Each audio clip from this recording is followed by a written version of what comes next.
నీవు మాట్లాడడానికే కాదు, మౌనంగా ఉండటానికి కూడా తెలివి ఉండాలి.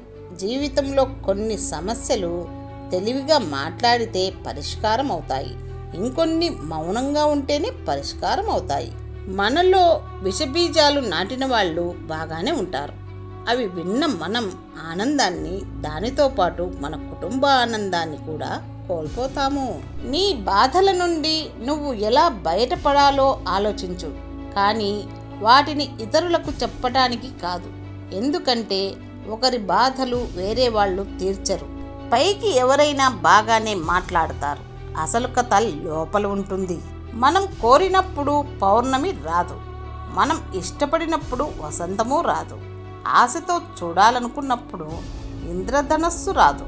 మీ మనస్సును ప్రతికూల ఆలోచనలకు దూరంగా ఉంచడం ద్వారా మాత్రమే మీరు సానుకూల ఆలోచనల యొక్క అద్భుతాలను చూడగలరు.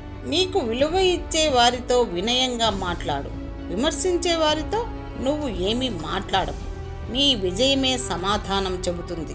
ఈ లోకంలో కల్తీ లేకుండా దొరికేది రెండే: ఒకటి ప్రేమ, రెండు స్నేహం.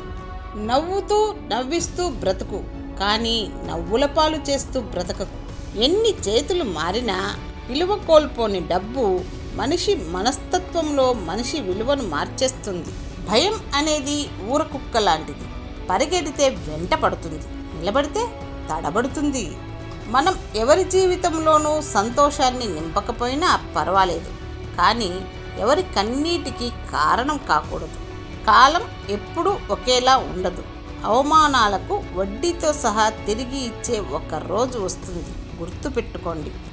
మంచి స్నేహితుడు నిన్ను జీవితాంతం గుర్తు పెట్టుకుంటాడు.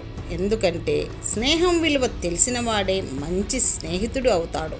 కొన్ని సమయాల్లో ఇతరుల నోటిని మోయడానికి ప్రయత్నించడం కన్నా మన చెవిని మూసుకోవడం మంచిది. కష్టాలని ఎదిరించే దమ్ము, బాధలని భరించే ఓర్పు ఎప్పుడైతే నీలో ఉంటాయో అప్పుడే జీవితంలో నువ్వు గెలవబోతున్నావని అర్థం. అందరిలా ఎప్పుడూ ఉండకు, అందరి మాట ఎప్పుడూ వినకు, ఎప్పుడూ ఒకరికి బానిస కాకు. నీకు నచ్చినట్టు నువ్వు ఉండు, నీకు నచ్చింది నువ్వు చేయి. నీకు కావలసిన వ్యక్తి కోసం వెతకవద్దు, నువ్వు కావలసిన వ్యక్తి కోసం వెతుకు. పొదుపు లేని జీవితం రేపటి రోజున అదుపులేని ఆర్థిక సమస్యలకు దారి చేస్తుంది. జాగ్రత్త. మంచి స్నేహం మన తప్పులను సరిదిద్దుతూ బాధ పెడుతుంది, కానీ మన జీవితాన్ని బాగు చేస్తుంది. నీలో ఎంత మంచితనమున్నా డబ్బులేని నువ్వు ఎవరికీ నచ్చవు. గెలవాలనుకున్న వారు నిరంతరం కష్టపడుతూ ఉంటారు, ఓడిపోయేవారు అంతసేపు కష్టపడాలా అని బాధపడుతూ ఉంటారు. మనం చేసిన మేలును మరణం కూడా చెరపలేదు, మనకు వచ్చే చావును ఎంత సంపద ఉన్నా ఆపలేదు.